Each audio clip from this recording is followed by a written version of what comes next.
we move on to our next public hearing, and we have quite a few speakers signed up, 27 speakers, and I am going to call about 3 or 4 names at a time. We'll ask if our speakers could please come down towards the front of the room, sit in some of the very first seats to help make things move along quickly. If you are an individual, you'll have 3 minutes, and if you are representing an organization, you'll have 5 minutes, and you know who you are.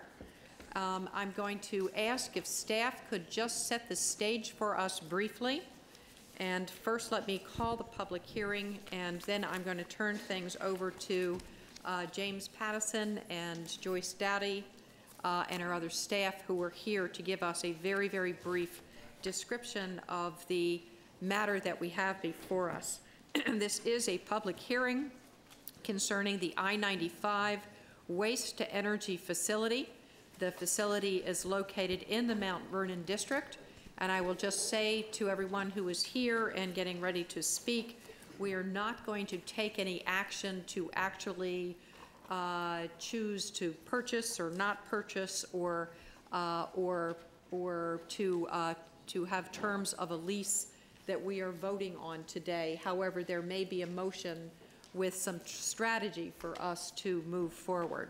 With that, I will turn things over to Mr. Pattison. Madam Chairman. Supervisor, Supervisor. County Executive Tony Griffin. Number 11, it's a demotion, is right. I fill that 11th seat on the board, I think. Madam Chairman, I'm going to give the staff a break this evening and handle the introduction myself, okay. And I will try to be brief. We are here, I will say this evening now, to hear testimony from the public as it relates to 2 primary options for the board to consider. There are, in fact, 3 options, but I will get to that shortly. The I-95 waste-to-energy facility was developed in the county during the 80s and went into operation in 1990. Covanta Fairfax Inc., or CFI, currently owns the facility, and it is the county's primary solid waste disposal facility consistent with the county's adopted solid waste plan, which has to be filed with the state of Virginia. The original service agreement provides an option for the county to purchase the facility at this particular point in time, and that decision, as of right now, has to be made by the 4th of April of this year unless a further extension is granted by Covanta, as they have granted a 30-day extension currently. There are several guiding principles that the staff used in considering its options going forward. One, we looked at what was an environmentally preferable option.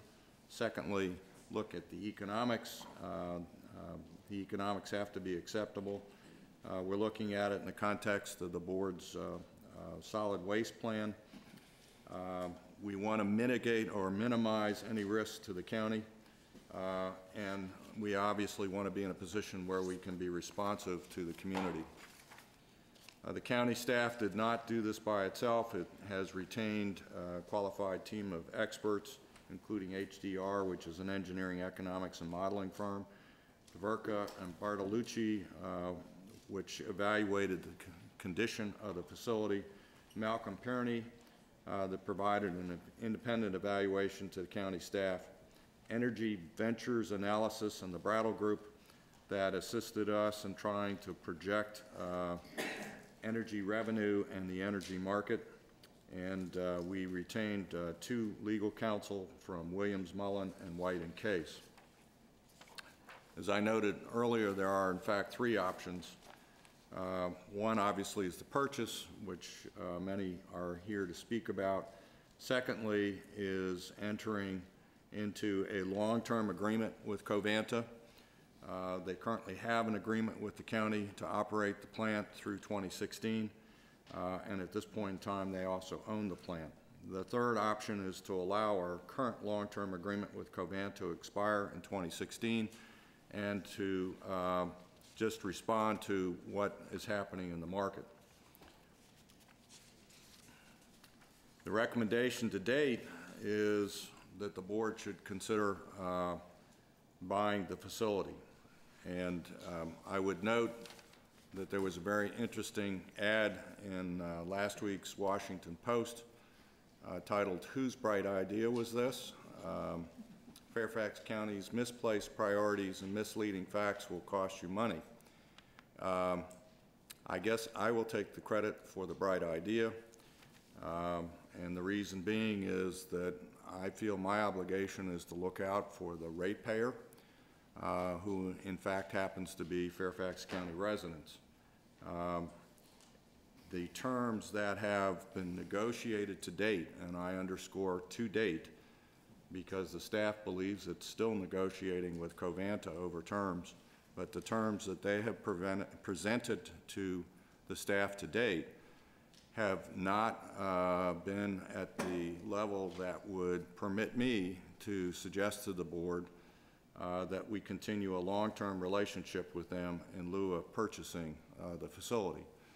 That once we've crunched the numbers, those numbers indicate that the best deal for the ratepayers in Fairfax County is to purchase the facility, and that's the basis of the recommendation. If those terms change, then potentially the recommendation that I would make to the board at a time when we need to take action might change as well. But it's really dependent on the terms. The difficulty here, and this is a very unusual situation in that we're in the midst of a negotiation, but we're having a public hearing, is that, you know, negotiations often go down to the last minute, and people will play their best card. And at this point in time, my recommendation is that we purchase the facility, but that could change depending on whether Covanta moves at all in their terms. In terms of what the public would generally see, whether we continue a long-term deal with Covanta or whether we purchase the plant, what the average citizen will see as it relates to the disposal of their trash is no change whatsoever. Certainly over time, and when I talk over time, I'm talking 20 or 30 years, what one pays for the disposal of their trash is likely to go up. But in terms of how that works, in terms of their taking their trash to the curb, the contractor picking up their trash and disposing of it, there is no fundamental impact to the homeowner. But what I'm looking at from the perspective of the county and the staff is looking at what rates will the homeowner be paying to the vendor for the disposal of their trash. And that really is what drives the consideration on the county side. At this time, I would turn the meeting back for the public hearing process. Thank you, Mr. Griffin. And a very brief question. My simple question, Tony, is are negotiations continuing at the present time with Covanta? We believe they are. Okay. That's a very good answer. Thank you. Thank you, Mr. Griffin. All right, again, this is a public hearing. This is not something that's required, but is something that I think gives folks an opportunity to comment. This is a very complicated issue. It's something that has gained a lot of attention in the media, and so we welcome hearing from you. And I will again call about 3 or 4 speakers at a time. Our first speaker is going to be Will Radle, and to be followed by David Feld. Where's David Feld?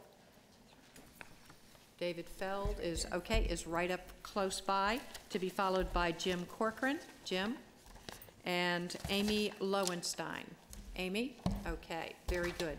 We have seats right in the front, and so it would be helpful if you could come on down to the front seat just to save us a little bit of time with people negotiating back and forth up and down the stairs. welcome Will Radle. You have 3 minutes. If everyone could please be respectful of the time. When you start to speak, your light will turn green. When your time is up, it'll turn red. And if you could just please finish your thought so that the next speaker can come forward. Welcome, Will Radle. I'm Will Radle with 20 years experience serving on state, regional, and local public committees, as well as nonprofit boards. My focus remains creating effective, sustainable solutions addressing the problems that are our community.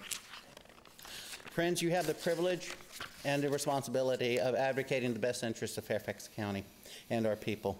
We have an interesting history.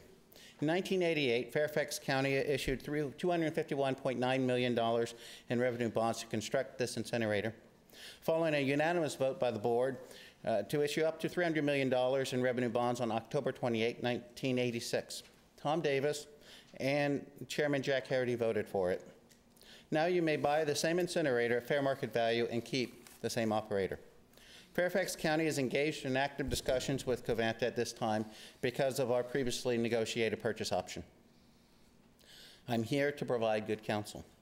Rather than renting the incinerator through 2031 when Covanta's land lease expires, or buying the incinerator now, or facing an unknown market in 5 years and competing for trash solutions, I recommend a fourth choice that has not been discussed. In my opinion, a wiser choice would be acquiring another purchase option set for 2016. This new purchase option benefits both the county and our contractor, as it will put our decision point at or near our change point in 2016. Covanta will be able to offer terms at that time, and we will make an informed decision, knowing better the trash and energy markets as well as the regulatory environment of 2016. Our community will be more certain of the consequences and the benefits of our decision in 2016. My plan lowers risk and costs. I recommend we structure the new purchase option as a compromise between the do-nothing and the rent options put forward by the Department of Public Works and Environmental Services. Rather than increasing tipping fees by 30% and then up to 50% by 2016, we cut the proposed fee increases in half, leading up to 2016. Our reserve posture in negotiations remain doing nothing and entering the open market in 2016 for at least 15 years. According to county staff, doing nothing remains the lowest cost option for the next 5 years. Fairfax County should not reduce our revenue participation when we may grow energy revenues exponentially through PJM.